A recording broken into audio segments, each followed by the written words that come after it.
They said we needed fresh blood, like the living pulse of the place I helped stitch together was already stale. Mason West said it during the quarterly review, every syllable lacquered with confidence, the kind that photographs well beside a bar chart. He'd been in the building for 6 months.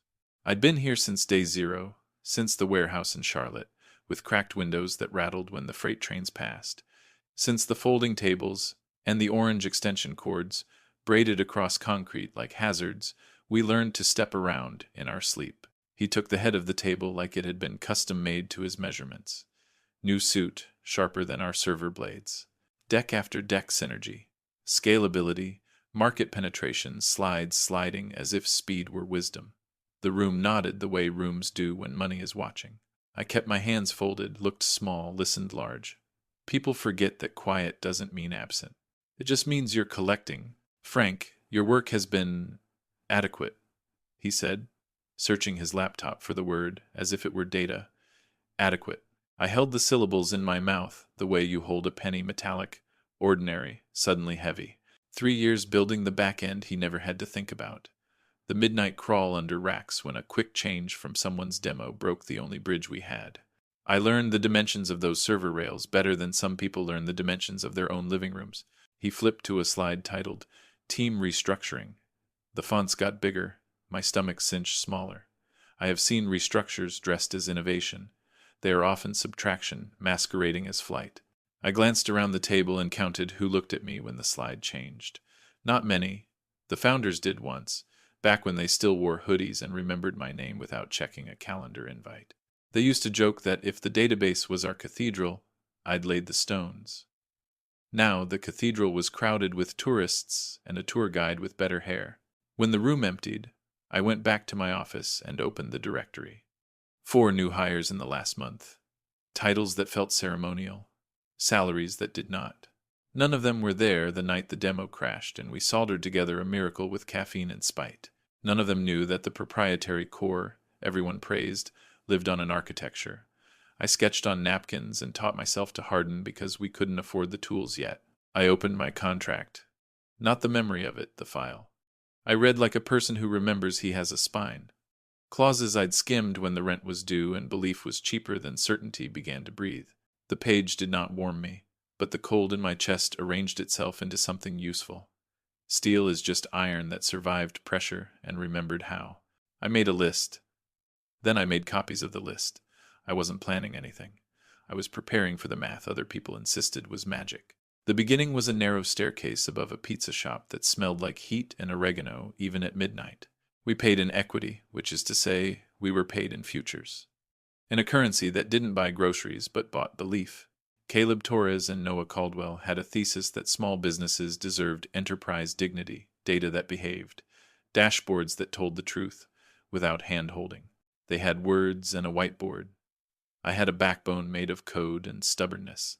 Charlotte was still deciding if it wanted to be a tech city or just wear the hoodie on weekends. We rented second-hand desks, ran space heaters until the breakers complained, and opened windows in July because the AC had the temperament of a poet. 90-hour weeks were not a badge, they were a season.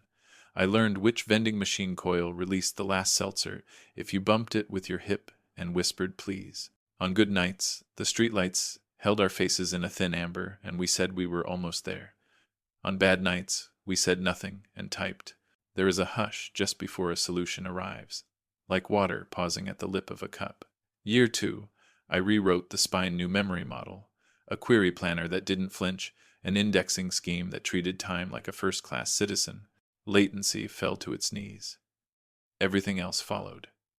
Caleb came in with donuts and called it a game changer with powdered sugar on his tie. Noah paced, said the words inflection point into his phone as if repeating them could harden the future. I just watched the logs breathe evenly for the first time and felt something unclench in my chest. Local tech blogs called us the Uptown Anomaly. 3 kids in a heat-sick room racing past incumbents who held conferences about the very bottleneck we slid past on a Tuesday. We hired our first real employees, people who could turn prototypes into rituals. We moved from the pizza shop to an office with windows that didn't rattle when the light rail passed. Conference rooms got names. Coffee got better. We signed our first contracts with companies that sent lawyers to the kickoff calls and holiday baskets in December. My father called every Sunday from his porch, the cicadas scoring our conversation. 40 years in construction had sanded his sentences down to what mattered. "You're building something that stands when you step away," he'd say. "That's the whole job." I told him about schemas and sharding, and he just laughed, said, "Nails are numbers, son. It's still alignment." When the interviews came, they put Caleb and Noah under lights. "They did right by me, our brilliant technical team," they said, and I pretended the plural didn't feel like a borrowed coat. Truth is, I didn't need the byline. I needed the uptime. I needed the feeling that the thing in my hands could hold other people's weight. We were becoming a company. And companies, I would learn, have weather. Exile doesn't begin with a locked door. It starts with calendar invites that never arrive, with agendas printed after the meeting is over. One morning, the security badge reader at the east stairwell blinked red twice before admitting me, like it needed to decide what I was worth. Small things, harmless, if you say them fast. Mason moved decisions into rooms where I was decorative, then into rooms where I wasn't. A new Slack channel bloomed Strategy Core, its description full of verbs. My name absent. I asked where the new performance budget was landing. "Maintenance, for now," Mason wrote back, the period at the end like a lid. "Let fresh talent handle the forward-looking pieces." Fresh talent arrived with crisp laptops and bios that read like brochures. I shook hands, learned names, tried to mean it. Ryan Morrison was the brightest of them, clever, credentialed, born fluent in the language of conferences. He had the posture of someone who believes whiteboards are altars. In our first stand-up, he proposed we rebuild the core on a newer framework, modularize the API, layer a bit of AI on top for anomaly detection. Nothing he said was wrong. It just floated above the ground where the wires live. "The caching is too bespoke," he said, skimming our docs. "We should rip and replace." I told him why bespoke happened. Because the queuing model of version 1 burned CPU. Because a client in Ohio had a pattern that shattered the averages. Because the underlying store did a little dance under load that no white paper admitted. He nodded like a good student, then kept pitching the rip. Mason lit up in those meetings. He asked Ryan for his view. Asked him again. Made it look like the sun rose there. I wasn't angry. I was busy listening to the parts of the machine that don't have microphones. The nightly jobs still hummed. The shards still held. The tell for disaster is subtle. New diagrams that don't include the culverts. I began to document as if I were writing letters to the future. Not bullet points maps. The odd indexing decision we made to calm a jittery driver. The reason one alert is intentionally noisy and another intentionally late. The tiny lock we placed near the billing ledger to protect a Friday afternoon. I wrote it all, annotated it, made it legible to anyone who cared to read why the bones bent the way they did. I backed up specifications to my personal drive, then to another one. Not sabotage. Insurance. 3 years had trained me to imagine absence. Of power, of privilege, of permission. The responsibility of a steward is to leave a trail someone can follow when the lights go out. At home, I took the long way to sleep. I stood at the sink, watching the city's pulse in the window taillights braiding into evening. Charlotte can be kind to people who build until it decides to become a stage. I could feel the stage lights warming. I could feel the script being rewritten without the builder in it. I drew a boundary around my work. Then I sharpened my pencil. The night I opened my contract, the apartment was honest with me. No music, no TV, just the refrigerator's thin breathing and the soft scrape of the track light when the air pushed it. I found the PDF in a folder named "The Way People Name Things When They Still Believe They'll Never Need Them Onboarding Final." I clicked it open like a person pulling back a curtain to check the weather, not expecting a storm, only sky. Clause 7.2 looked small. Most safeguards do. Contractor retains intellectual property rights to encryption schemes, deployment algorithms, and derivative frameworks authored prior to full-time conversion, licensed to Tristellar Global for the duration of engagement, with revocation upon termination. I read it twice, then once more for the cadence of the words. Standard freelancer armor. My old attorney friend had insisted back when the company was just willpower and pizza grease. Caleb and Noah signed it because belief makes people generous. We needed each other, and the signature ink was still learning our names. I scrolled. Clause 9.4. Master keys generated by proprietary method remain the author's property. Operational licenses contingent on good faith collaboration. Another hinge. Then the appendix, where my custom API-based layer, those rare seams that stitched client systems to our core, was described not by marketing adjectives, but by the ugly splendor of real constraints. Epic-rolled tokens, nonce salts, a choreography of checks that behaved less like a padlock and more like a heartbeat. I leaned back and let the laptop light turn my ceiling into a shallow pond. The realization didn't taste like triumph. It tasted like something rarer, a return of balance. Mason had recited the future like a ransom note, demanding we pay with memory. But I had never sold the keys to the cathedral. We had agreed to hold them together while the building rose. Termination meant the agreement fell back to the letter, and the letter said the door answered to me. I printed the relevant pages, underlined without haste. It wasn't a plan. It was a contour of possibility. Law is just architecture in another dialect. My father used to say, a beam doesn't care about your adjectives, it cares about load and span. The clauses were load-bearing. They explained why the demo sang on cached data, and why production would not without a key whose algorithm lived in my notebooks. A method that never touched the repository because origin matters. I closed the document and opened a clean page. Wrote down what exists. A platform humming on trust. A director who mistakes gloss for gravity. A founding promise threaded through paperwork that no one revisits until it becomes a mirror. Then I wrote what does not exist. Malice. Revenge. Fire. I wasn't interested in arson. I was interested in true names. Outside, someone laughed on the sidewalk like the night had told them a secret. I understood. I had one too, and it sounded like a door clicking only when the right hand knocked. The email arrived at 8:47 a.m., a Tuesday, with the kind of pale light that makes the city look undecided. Subject line, Team, Restructuring, Effective Immediately. I read it once standing, then again sitting, as if gravity might improve comprehension. The language was shapeless and rehearsed, streamline, accelerate, align words that turn people into furniture. Your position has been eliminated as of today's date. Please coordinate with HR regarding transition procedures and final compensation. No meeting on the calendar, no voice attached. Just an instruction to hand myself back. I locked my screen, walked to the parking lot as if the ground might require proof. The car felt like a small chapel. I let the air settle around me and read the email a third time on my phone. The words were the same. Their temperature didn't change. Grief didn't crash, nothing cinematic. It ticked. A metronome in the chest. Adequate, I remembered. The way Mason had set the word on the table between us like a paperweight. I watched people badge in and out. A quiet river of purpose. A few of them had learned the system on the bones I'd left in the code, little comments like constellations. None of this was their fault. Revolutions at companies look like memos. You wake up inside one and discover your name was an older version of the file. I drove home without the radio and parked 2 blocks away by habit. My apartment key turned the same as it always did.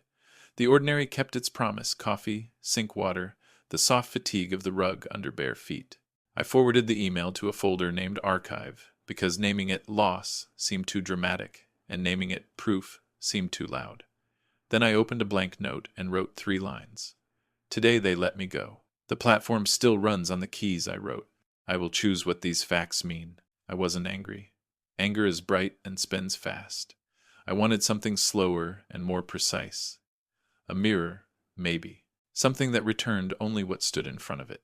Mason wanted a stage where innovation wore better suits and spoke louder verbs. He wanted proof that the cathedral no longer needed the Mason. I remembered clause 7.2 and 9.4 like coordinates. The keys weren't leverage, they were truth. The system depended on consent, not coercion. That had been our bargain in the lean years: lend the lock while we build the door. Take it back if the handshake breaks. I made tea and let the steam stitch the room together. Wrote to my father, didn't send it yet. They've decided the future doesn't need my hands. But the future is still assembled from the same parts. Dad. Patience, pressure, a plan. He would call Sunday and tell me a story about a foreman who measured twice, while a whole crew demanded speed. The beam still fit. The schedule forgave him, By noon, I had a simple decision. I wouldn't chase a seat at Mason's table. I would let the system speak in its native language, cause and effect. No spectacle, no flames, just a demonstration, a gift, even, if that's the word. A reminder that what holds things up is not the speech, but the span. I closed the note. Smiled once, then I ironed my best suit. Grand Bridge Convention Center dressed itself in light the way a river wears moon. The lobby held 500 hearts beating on schedule, investors orbiting tall tables, sales smiling with the calm of rehearsed miracles, journalists corralling adjectives into headlines that were almost written. A string quartet in the corner pretended this was culture and not commerce. I touched the place where my badge used to rest and walked in without an invitation. Recognition is a key, security nodded, the way people nod at furniture they've seen for years. The main hall breathed champagne and projection. Our logo, Tristellar Global, bloomed across a screen large enough to convince God. A tagline beneath it: Innovation Unleashed. The vowels glowed. Mason West took the stage like a man taking possession of a view. Charcoal suit, lapel that caught the light just so, microphone pitched to confidence. He was not wrong about the theater. You cannot sell futures without music. He began with the prologue: leader's love, the crossroads, the bold decisions, the vision that required him to be brave with other people's lives. The demo behind him sang perfectly, graphs somersaulting up and to the right, transactions pulsing like city arteries, a chorus of green checks. Cashes are good at singing. They hold yesterday like a promise. Only production tells you about weather. I moved closer until I could smell the ozone from the stage fixtures, until his eyes skimmed the room and caught mine. Surprise flickered and then smoothed away. He spoke my name without speaking it. We've transitioned from legacy thinking, he said, and the audience applauded the idea of progress because it always sounds like a solved prayer. Near the front, Ryan Morrison stood with the new guard, young certainty arranged into posture. I didn't resent him. He had talent. He just hadn't learned the weight of foundations, the way decisions made in thin air snap under load. I slipped a small wrapped box into my palm the way you hold a wedding ring or a compass. The paper was plain. The bow was steady. I had not come to interrupt so much as to translate. Tonight, Mason would get precisely what he asked for, a future unburdened by the people who built the hallway he wanted to sprint down. The crowd leaned forward when he shifted from product to philosophy. To achieve greatness, he said, you make hard choices. The phrasing was clean, the sentence designed to be quoted. He spoke about freedom from friction, from those who couldn't adapt, and the room did that uneasy thing rooms do when the subtext arrives with a chair. Phones tilted up, tiny glass moons catching everything. I could feel my father's porch in my breathing measure twice. Speak once. I stepped into the aisle, every motion unhurried, and let the light find me. Mason's words slowed a fraction. He believed this was disruption. He didn't know it was a mirror. I lifted the box slightly, like a toast. The quartet paused between movements. The room held its breath for me. I didn't ask permission. I didn't need volume. I let my voice carry like a steady tool passed hand to hand. Ladies and gentlemen, I said, and the consonants did the work. I'm Frank Vale. Mr. West was kind enough to reference my tenure. 100 faces pivoted. The cameras blinked like patient insects. I lifted the small box and, because ceremony matters, offered it with both hands. Mason smiled the way a stage demands, tight, efficient, rehearsed. How generous, he said into the mic, as if he'd summoned me. Ego is a fine conductor.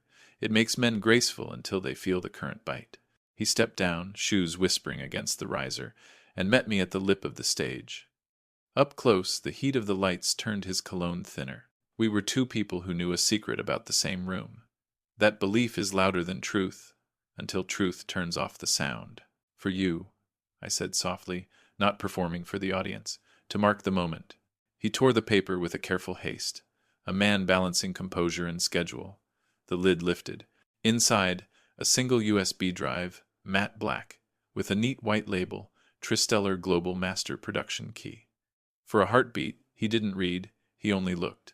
Then, meaning landed. His pupils did a small, involuntary thing. The smile failed at the edges.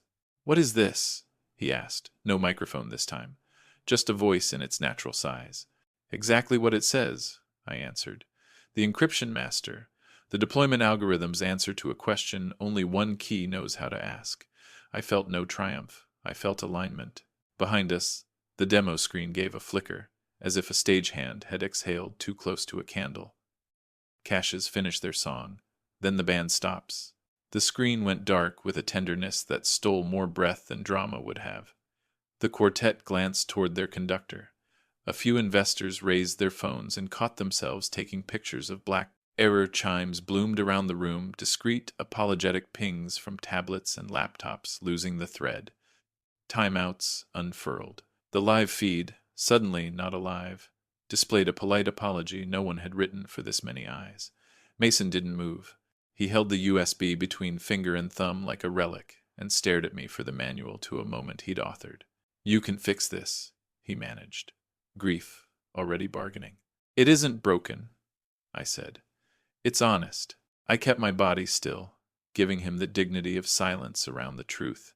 Production requires consent.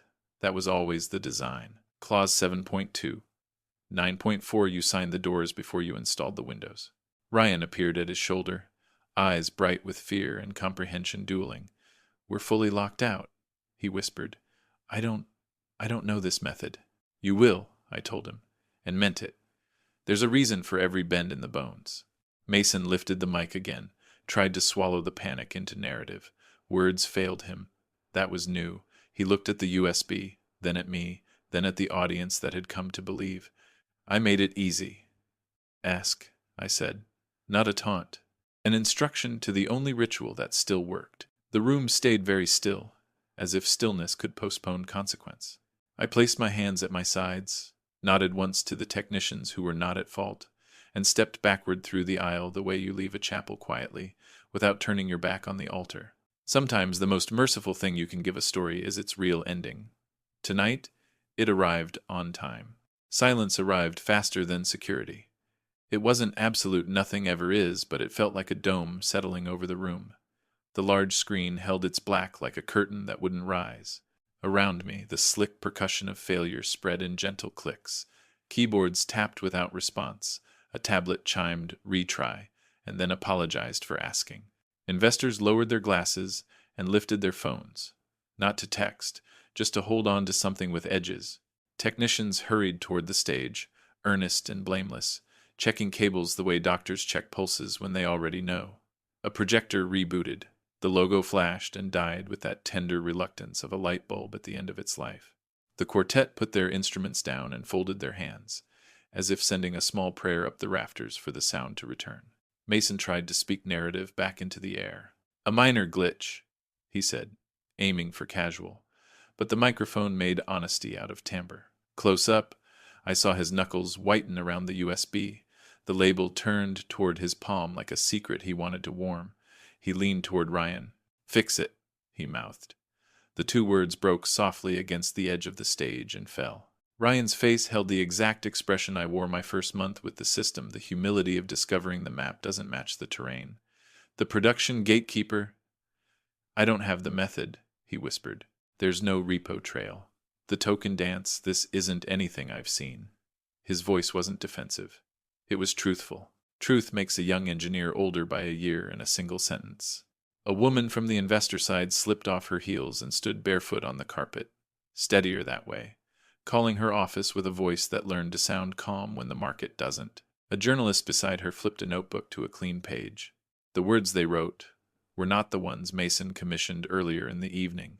I stepped close enough for the stage lights to remember my name and spoke only to him. "The key is in your hand." I kept my tone even, leaving room in it for dignity. This was always a consent design.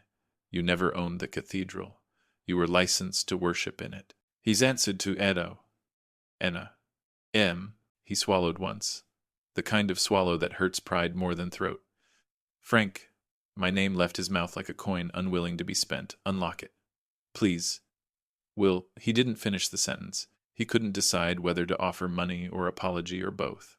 "I'm not here to negotiate," I said. Not unkindly. "I'm here to let the architecture speak. You told this room you were free of the people who built your road." The road answered. He stared at the crowd, then at the dead screen, then down at the stripe of white on the drive. Panic tried to pull his features apart and failed. Something like comprehension stitched them back. He lifted the mic again and found only breath. I turned to Ryan. When this is over, come by. I'll walk you through the bones. Foundations first. Frameworks last. I meant it. He nodded, relief and shame mixing like watercolors, then steadied. Security drew near in cautious semicircles, unsure what rule I'd broken. I eased past them with the slowness of someone leaving a hospital room. No one reached. The doors recognized me, the way doors remember hands. The lobby's air felt cooler, ordinary and merciful.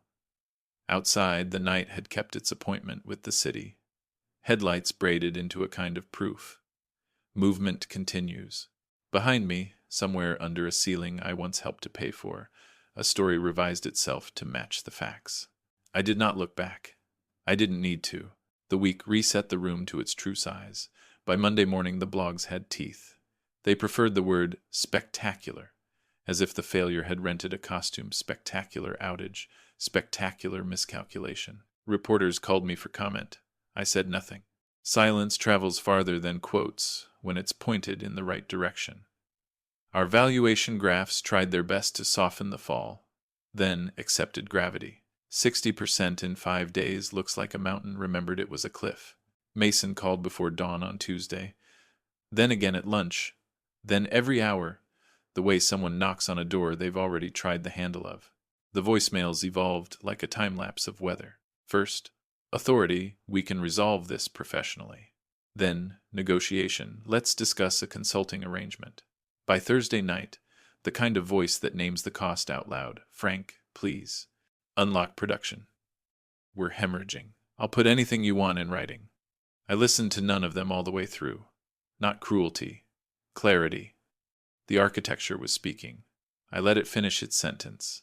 I spent my hours at a coffee shop that remembered my name and didn't care about my job title. Laptop closed, notebook open. Charlotte moved past the window in small proofs of momentum, kids with backpacks too big, a dog deciding which smell is the right one.